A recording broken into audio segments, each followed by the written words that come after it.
Salam sejahtera bagi kita semua, secara khusus bagi seluruh mahasiswa STT Rumah Murid Kristus. Hari ini kita bertemu kembali di video saya dalam mata kuliah PAK dalam kehidupan masyarakat Majemuk. Adapun sebagai gambaran deskripsi bagi mata kuliah ini adalah ada dua hal penting yang harus diperhatikan untuk memahami PAK dalam kehidupan masyarakat Majemuk. Yang pertama, untuk mencapai maksud ini, pokok-pokok yang disajikan menjadi pengalaman belajar mahasiswa, yakni yang ke satu, harus dipahami tentang realitas pluralisme masyarakat Indonesia. Seperti pengantar pertama yang saya sampaikan bahwa masyarakat Indonesia adalah masyarakat yang beraneka ragam dari segala macam aspek budaya, agama, suku, bahasa, dan ada begitu banyak keanekaragaman yang lain.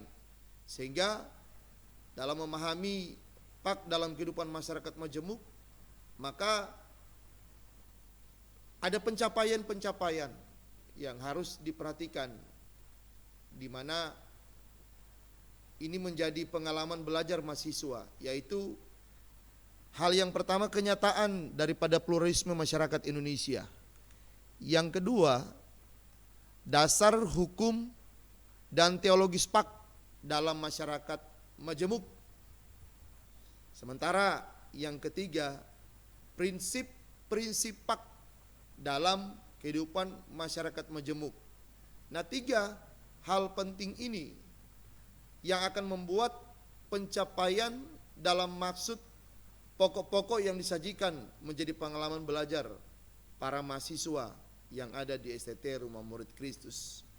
Bagian yang kedua yang harus dipahami adalah bagaimana sikap-sikap dari tenaga PAK ini yang perlu dihindari ketika berhadapan dengan kondisi masyarakat yang majemuk. Sikap-sikap apa yang harus dihindari ketika berhadapan dengan masyarakat majemuk? Yang pertama, sikap yang perlu dihindari adalah bagaimana pendekatan PAK dalam kehidupan masyarakat majemuk. Dari mulai sikap, dari mulai materi, dari mulai metode, itu adalah gaya pendekatan yang harus diperhatikan menuju kepada apa yang dimaksud dengan PAK dalam kehidupan masyarakat majemuk. Yang kedua, strategi PAK dalam masyarakat majemuk. Yang namanya strategi ini adalah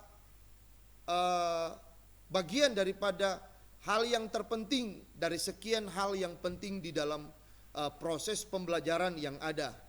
Karena ketika kita salah menggunakan strategi, maka kita tidak akan mencapai klimaks daripada proses pembelajaran yang ada.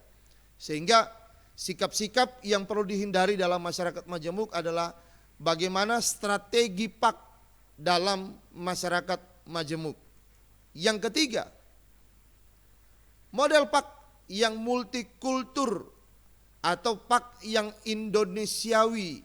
Maksudnya adalah sebagai tenaga PAK, maka kita tidak menjadi seorang tenaga PAK yang eksklusif, tetapi kita menjadi tenaga PAK yang inklusif, di mana kita memahami budaya Indonesia, memahami keberadaan Indonesia, memahami keanekaragaman Indonesia, sehingga kita bisa masuk ke semua lini, kita bisa masuk ke semua adat istiadat, kita bisa masuk ke semua suku dan bahasa.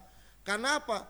Karena kita memahami model PAK yang multikultur, di mana PAK yang sesungguhnya bukan hanya ingin mencapai, tetapi bagaimana kita memahami kondisi keadaan sekeliling.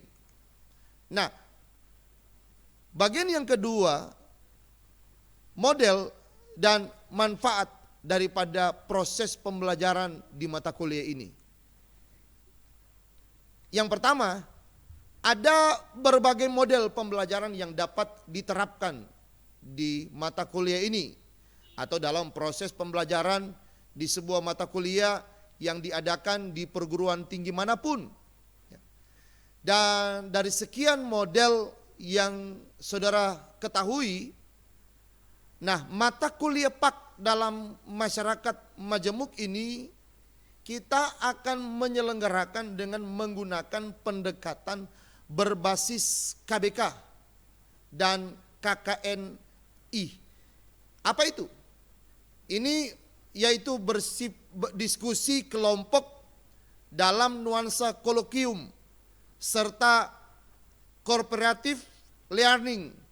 Artinya kita akan membuat diskusi-diskusi kelompok, ya, dan dalam diskusi kelompok ini kita akan meneliti, kita akan mencari tahu bagaimana cara pendekatan, bagaimana strategi-strategi yang akan digunakan.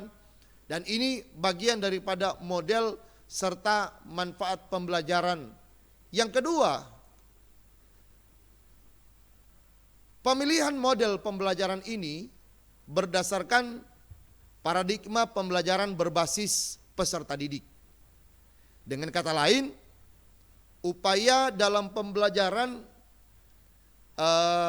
disesuaikan dengan desain kurikulum, di mana melibatkan mahasiswa secara aktif, di mana mahasiswa itu akan mengembangkan pengetahuan dan membuat mahasiswa sendiri akan menjadi pusat pembelajaran. Yang ketiga,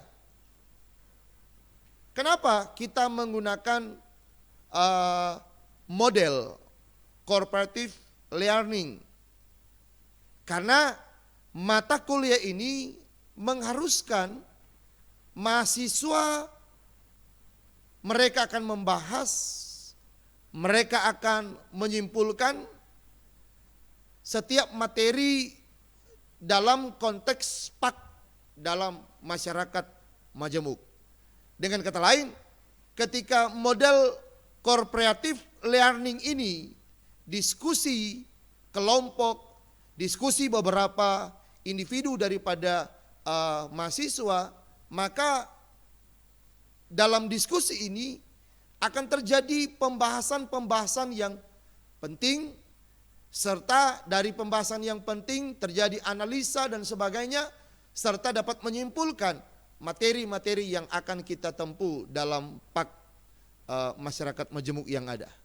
Yang keempat, pemanfaatan metode diskusi kelompok ini menjadi kewajiban. Ini menjadi wajib, di mana mahasiswa akan membentuk kelompok diskusi, akan membentuk kelompok, dan mereka akan mendesain serta membahas kurikulum, ya, yang akan secara bergantian dan mempresentasikan apa yang mereka capai, apa yang mereka dapat dalam bentuk kurikulum. Dan ketika nantinya di luar kelas, mahasiswa mereview materi kuliah sebelumnya. Nah, bagian yang ketiga, selain deskripsi atau gambaran yang saya bisa sampaikan metode pembelajarannya seperti apa, yang ketiga adalah pelaksanaan perkuliahan dan penilaian. Nah, lamanya pelaksanaan kuliah dalam PAK masyarakat majemuk ini diadakan selama 16 minggu atau 16 kali pertemuan tatap muka, yang mana pelaksanaan ini akan dilaksanakan setiap minggu 1 kali pertemuan atau 1 kali tatap muka.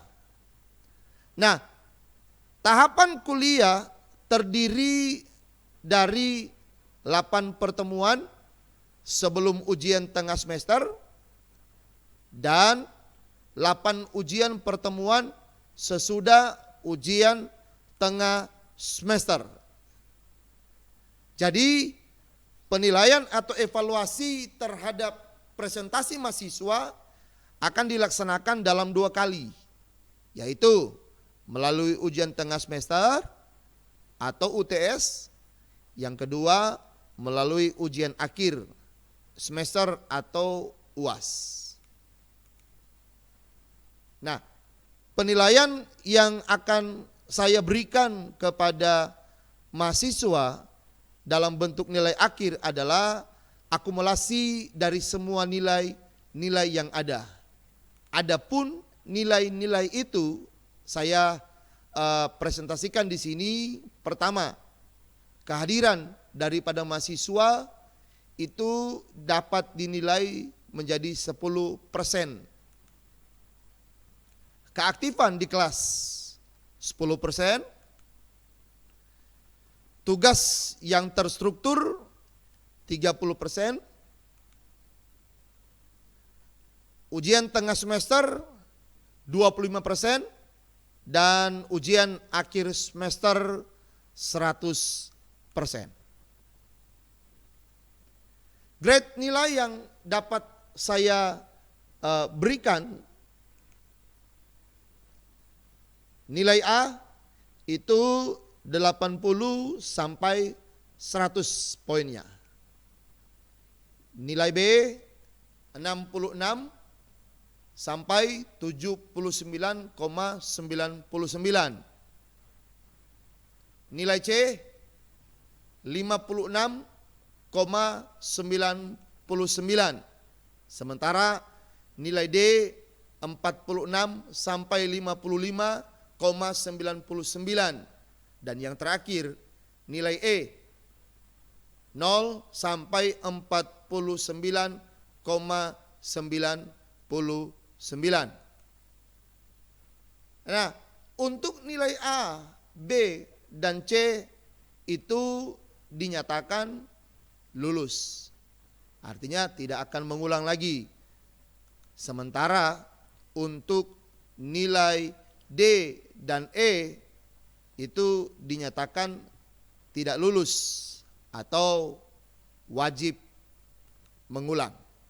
Nah, kompetensi daripada perkuliahan PAK ini, yang pertama dari proses belajar mengajar yang akan dilaksanakan selama 16 kali pertemuan atau 8 kali pertemuan sebelum tengah semester dan 8 pertemuan setelah tengah semester, maka yang akan didapati adalah pertama, para mahasiswa akan mampu menganalisis prinsip dan strategi PAK dalam kehidupan masyarakat majemuk. Yang kedua, para mahasiswa akan menghayati betapa pentingnya PAK dalam kehidupan masyarakat majemuk.